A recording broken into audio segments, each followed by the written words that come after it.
everybody. Welcome back to another episode of the Health Explained Show. I am very excited. We have Dr. Aumatma Simmons with us today, and we're going to be finding out things about hormones that you never knew. So thank you, Dr. Aumatma, for being with us today. Thank you for having me. I'm so excited to be here. So I wanted to ask you, first of all, how did you get involved in the field of fertility?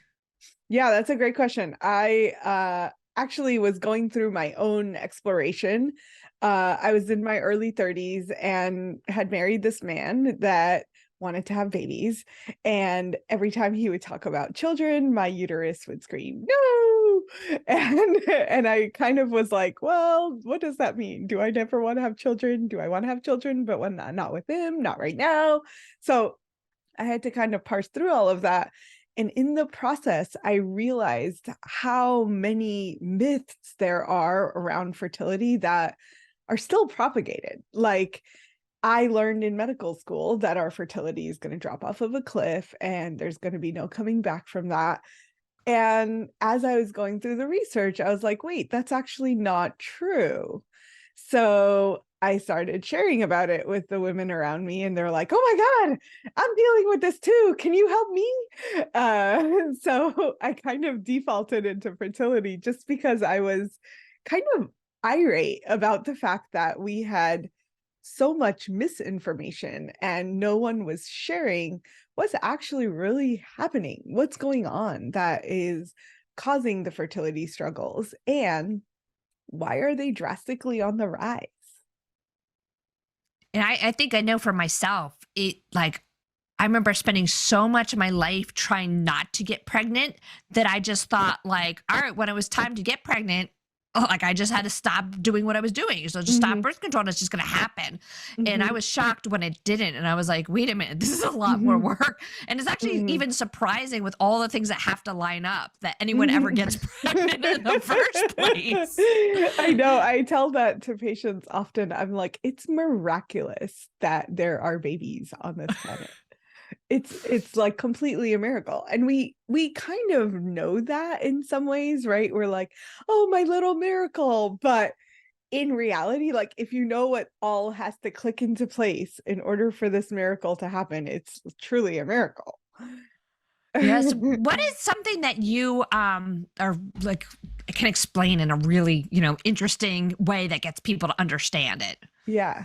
Yeah. So there's a few things that I think come up often. They're like the themes along our fertility stuff. And one of them is I'm always blown away at how little we know about our hormones and our bodies before we get into the fertility struggle, right? Mm. So women are like, oh my God, this is the best for like fertility issues have been the best way for me to learn about all of my hormones. But why don't we know that beforehand?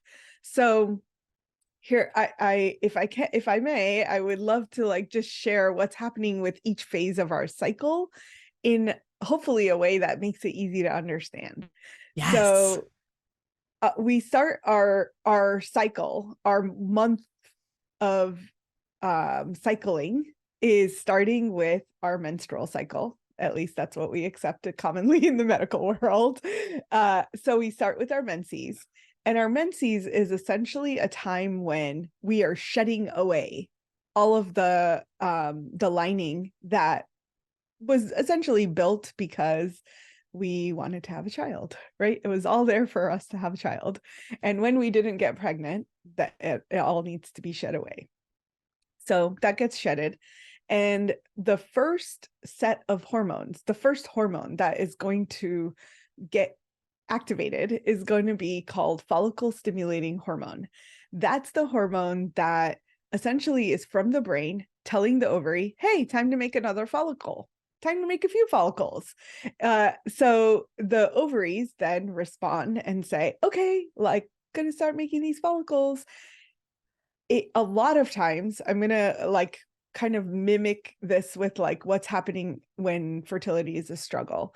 So that's the normal. The normal is follicle stimulating hormone, ovaries respond. When the ovary doesn't respond, the brain gets to be like an irritated boss that is like, why are you not doing what I told you? So it starts screaming, and FSH keeps going up.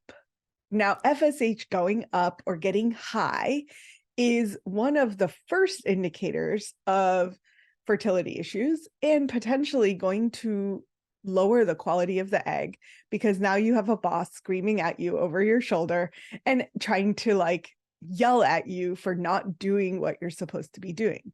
So as you know, if you are one of those people that are blessed with those kinds of bosses, you're like, well, I'm going to just do shit work, because why would I put effort into this?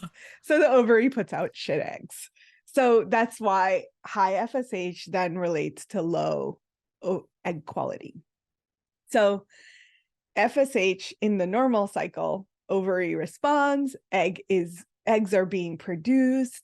As they produce, they are producing estrogen, and that estrogen goes back and links up with the brain and says, thank you so much. We have so much estrogen, which is a sign that follicles have developed. So the brain goes, oh, lots of estrogen. Great. Now we can switch our signal to LH, luteinizing hormone. And essentially a buildup of estrogen or an estrogen surge is then going to cause the LH surge, which is basically a 12 to 48 hour event where the LH surges and the brain is telling the ovary, hey, time to ovulate, get that egg out. So the egg gets released, and then after releasing the egg, the ovaries have what's called the corpus luteum left behind. That's the shell of the egg that is then going to produce progesterone, a key hormone in building that uterine lining that we need to create the potential for a child or embryo to implant into the uterine lining. If that happens, that corpus luteum will continue making progesterone for 3 months-ish, 12 weeks. If it doesn't, meaning you don't get pregnant or you don't want to get pregnant and you're avoiding pregnancy, then that uterine lining sheds again and we start that cycle all over. I love that. I love that. I love FSH, like the brain and like being that boss. Like, hello down there, do what you're supposed to be doing. do what you're supposed to be doing. I mean, if somebody just taught me this in biology class years ago, I think I would have understood it a lot better. Right, me too. Like even in medical school, I kind of sat through the hormone classes like, what is going on? But it's so much easier when we understand how this is, like the rhythm and the cycles and what it means for our bodies, right? If we understood what those signals are doing and why they're impacting our body in the way that they're impacting, then we just are more empowered. Is there other, obviously if that cycle doesn't work the way it should, that's going to affect our fertility. But are there other factors that kind of affect our fertility that come up Absolutely. frequently amongst your clients? Absolutely. I think there are a lot of factors that affect fertility. I mentioned it a little bit as I was talking about the cycle, but the quality of the egg is going to be essential in making a high quality embryo that actually turns into a child. And the quality of the egg is impacted by a lot of things. So the hormones is one piece of it. The brain yelling is a really big component. The second part at which the brain could yell is the LH. So the luteinizing hormone, again, the brain is the boss. It's telling the ovary what to do, and the ovary is not doing it. So in people that potentially have something called polycystic ovarian syndrome, it's common that LH would be really, really high. And luteinizing hormone, if it's high all the time, or if it's high too frequently, it's confusing the ovary in releasing the egg, and it's just not releasing. So this is another part where LH is LH, the signal from the brain, is really high. It's the boss saying, no, you did it wrong. You're not doing what I said. You're doing it wrong. And the ovary is just like, I don't know what to do. And it's a little bit like stuck, right? And that's essentially what's happening. The follicles or the eggs that were developed are just getting stuck. They're not actually releasing. So in women with PCOS, it becomes challenging for them to conceive because the eggs don't release on time, or they don't release effectively in a good way, or they're like premature, too mature. There's so many different things that can happen to this egg. The other factors that play a role are going to be things like toxins that we're exposed to. So toxins essentially increase the amount of kind of antioxidants. Antioxidants are like the protective nutrients that are going to protect these eggs from being harmed by the toxins. The need for these antioxidants go up in order to balance out the toxin burdens. So that could be at play. The other way toxins impact is they stop the liver from doing what it should be doing. So the liver gets overwhelmed. It's not excreting the toxins the way that it should. And unfortunately, the byproduct of that is hormones don't get excreted the way that they should because the liver is overworking. So toxins affect us in two different ways and essentially can lower the quality of the eggs or make it harder for the body to get the toxins out of our system, as well as the hormones that our liver needs to process and get those out of the system. So often we'll see like excess estrogen as a byproduct of a high toxin burden. So those are going to play a role. And then on the gut side, we have the gut is also helping to excrete hormones and toxins. And the gut is really responsible for absorbing all of the nutrients that the body will need, specifically the mitochondria, the like the energy centers in the ovaries. The ovaries have 200 times the mitochondria of any other cell in the body.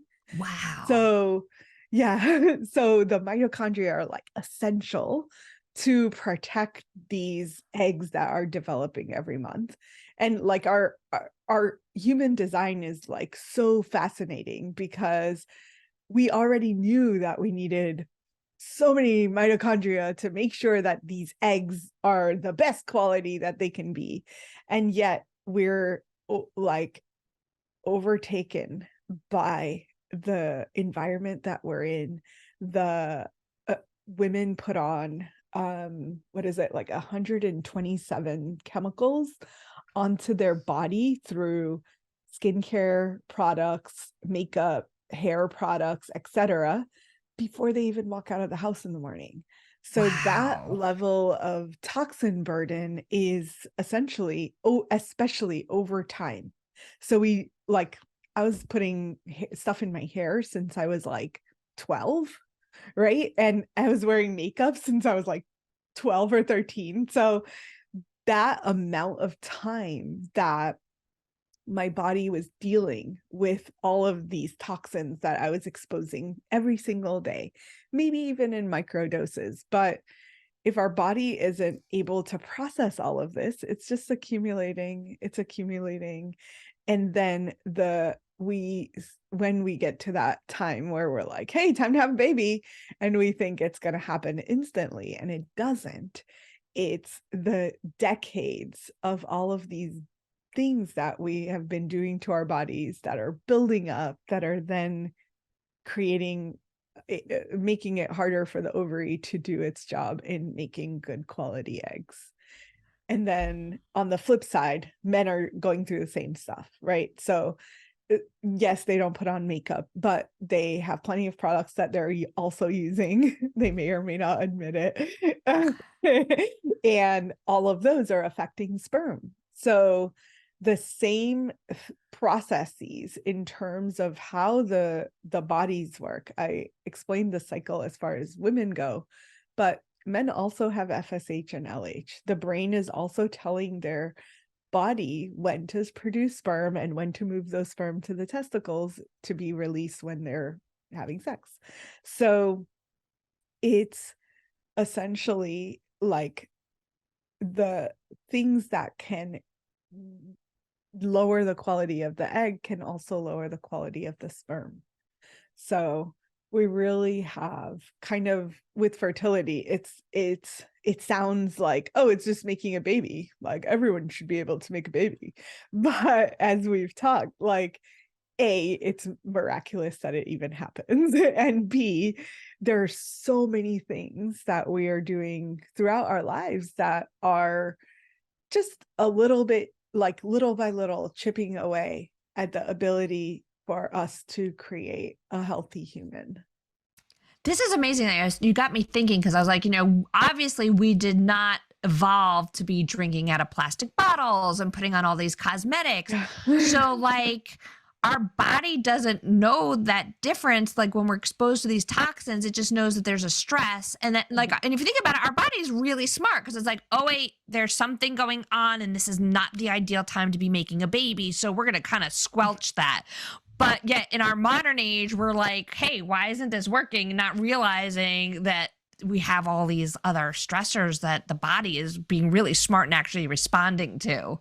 Yeah. So, Yeah, absolutely. And then I think speaking about stressors, I would say the last thing that I find very common is the stress that's impacting us, right? So we talked about the physiological stress that comes from toxins and the things that we have to deal with in our lives, but the emotional and mental stress, not only of the fertility journey, but in general, is going to impact our bodies. And the simplest way that I explain this to patients is if you are in fight or flight mode, meaning you are feeling stressed and your body is not in a place where it feels safe, it is not giving the signal of it's time to procreate.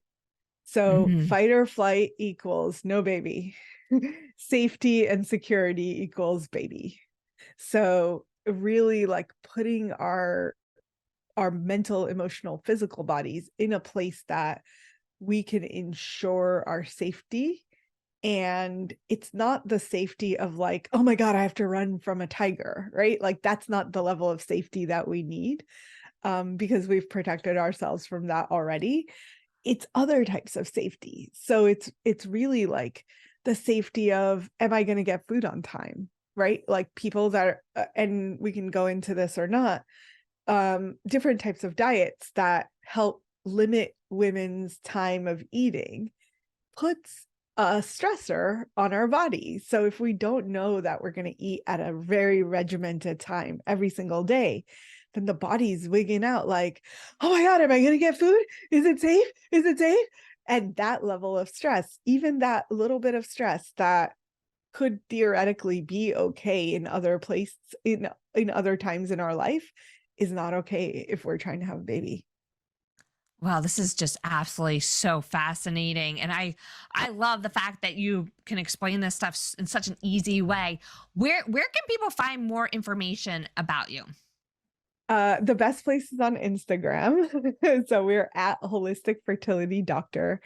We have lots of videos that explain all of these different things that we're talking about today. And then our website is holisticfertilityinstitute.com. Yeah, I do have to say, if you guys aren't already following Dr. Aumatma, her videos are amazing. I find them incredibly entertaining. I love your videos. So make sure you guys go follow Dr. Aumatma. So I want to thank you for taking the time to speak with us and explaining that in such an amazing way. And I want to remind everybody, go check out Dr. Aumatma, give her a follow. Also, while you're there, don't forget to check out wytv7.org, all the other amazing programs that we have, and please hit the donate button, because even a dollar can make a difference. All your money is being filtered back into the community. You see like our scholarships, our community events, and also to bring great and amazing programs just like this today. And P.S. Don't forget to give me a follow on social media too. I love hearing from you all. So once again, thank you, Dr. Aumatma, for taking the time to be with us today. Thank you so much for having me, Dr. Greenleaf. And come back next week for another episode of the Health Explained Show.